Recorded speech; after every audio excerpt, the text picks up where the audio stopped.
Okay, today we're learning about proving trig identities, which is lesson 4 of the trig unit. So thus far we've learned 9 different trig identities, and to start off, the first one would be the Pythagorean trig identity, and the Pythagorean trig identity is sine squared x plus cos squared x equals 1. The quotient trig identity is tan x equals sine x over cos x. Now we have 3 different reciprocal identities. Cosecant x is equal to 1 over sine x, secant x is equal to 1 over cos x, and cotangent x is equal to cos x over sine x. And it can also be written in the form as 1 over tan x. We have the cofunction trig identities, which is sine theta is equal to cos bracket pi over 2 minus theta. And then cos theta is equal to sine pi over 2 minus theta. Now recently we've learned the compound angles. So we have cos x plus y is equal to cos x cos y minus sine x sine y. And then cos x minus y is equal to cos x cos y plus sine x sine y.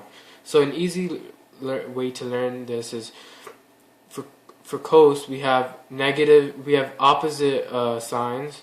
So cos x plus y would have a negative sign, and then cos x minus y would have a positive sign.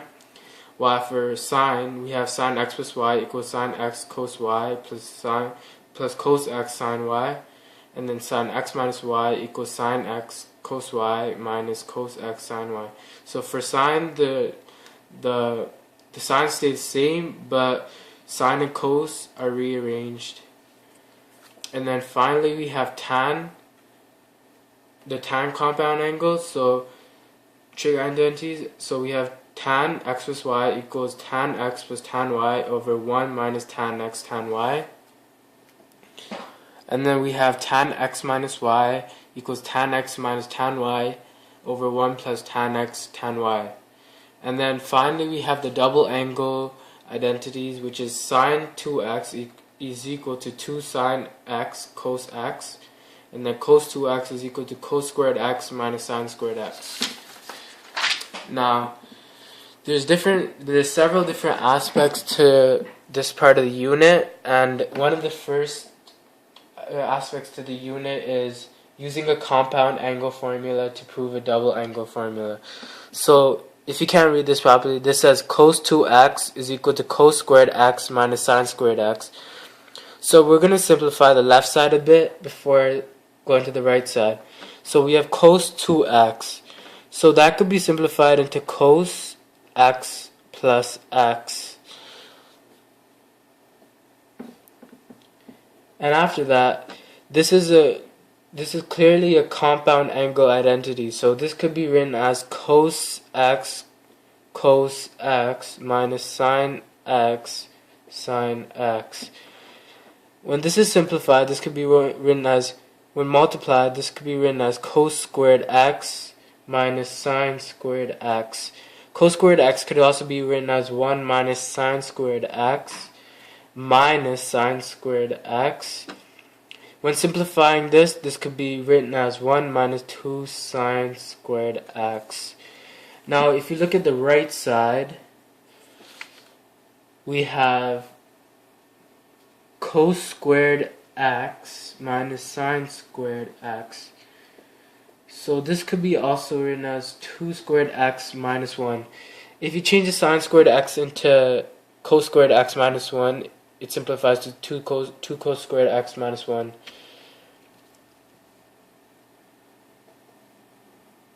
And then if you change this into 1 into sine squared x minus 1, it'd be simplified to 1 minus 2 sine squared x.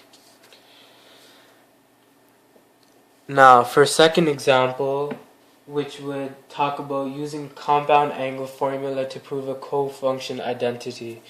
So for this example, I'm going to write sine x plus pi is equal to minus sine x. So left side, if we simplify this, oh, and don't forget to write left side equals right side with the dashes. Okay, so if we simplify this, this will be sine x sine pi minus cos x cos pi. Again, this is using the compound angle identities. So sine x negative 1 minus cos x 0 is equal to negative sine x right side. And the right side is already equal to sine x. Therefore, left side equals right side. And I got negative 1 and 0 from the graphs, from the sine and cos graphs that we learned in class. Now, for my third example, we have proving an identity involving reciprocal trig ratios. So I'm gonna do one that's a bit more complicated for this. So I have cosecant x plus cotangent x over cosecant x minus cotangent x, which is equal to 1 plus 2 cos x plus cos x over sine squared x. Now let's simplify the left side first. So we have cosecant x plus cotangent x over cosecant x minus cotangent x. Now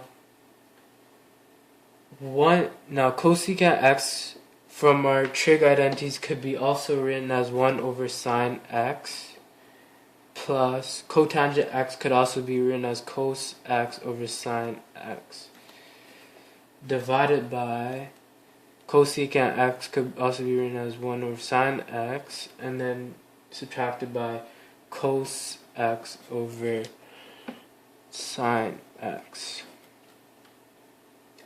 Now,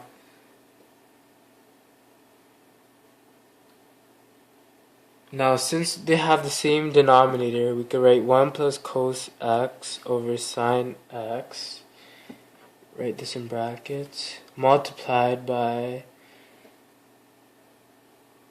sine x, since they're the same denominator, over 1 minus cos x. Now the sine x cancels out, and we have 1 plus cos x over 1 minus cos x. Now this is just the left side, keep that in mind. We still have to prove the right side. So the right side we have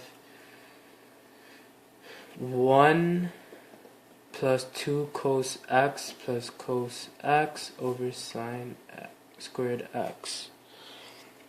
Now the 1 plus 2 cos x plus cos x is a simple trig rate, is a simple could be factored. So it would be 1 plus cos x squared, and then the bottom could be simplified into 1 minus cos x 1 plus cos x. The top, when expanded, would be, when shown in full form, would be 1 plus cos x 1 plus cos x over 1 minus cos x 1 plus cos x. Now if we cancel out positive negative, we have 1 plus cos x 1 minus cos x. Therefore left side equals right side.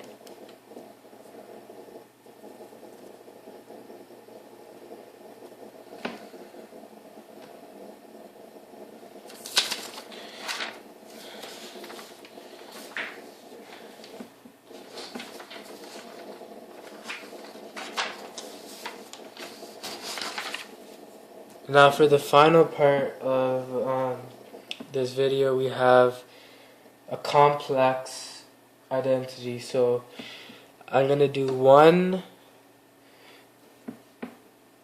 plus tan squared x over 1 minus tan squared x is equal to 1 over cos squared x minus sine squared x. So in this problem, we already have the right side in cos with cos and sine. So we want to change the left side into cos and sine. So we're gonna simplify the left side and leave the right side. So right side is equal to 1 over cos squared x minus sine squared x. Left side is equal to 1 plus tan squared x divided by 1 minus tan squared x. The tan squared x could also be written as sine squared x over cos squared x divided by 1 minus sine squared x over cos squared x. Now, for both these, for both numbers in these brackets, we could find the lowest common denominator and then add them together. So for the first bracket, we would have cos squared x plus sine squared x over cos squared x. And then for the second bracket, we would have cos squared x plus minus sine squared x,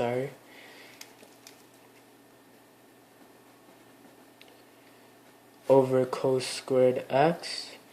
Now if we were to multiply this, we would have cos squared x plus sine squared x over cos squared x multiplied by cos squared x over cos squared x minus sine squared x.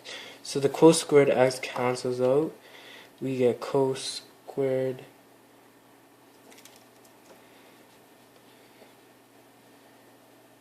and then the cos squared x plus sine squared x is equal to 1, as we know from our trig identities, from the Pythagorean identity.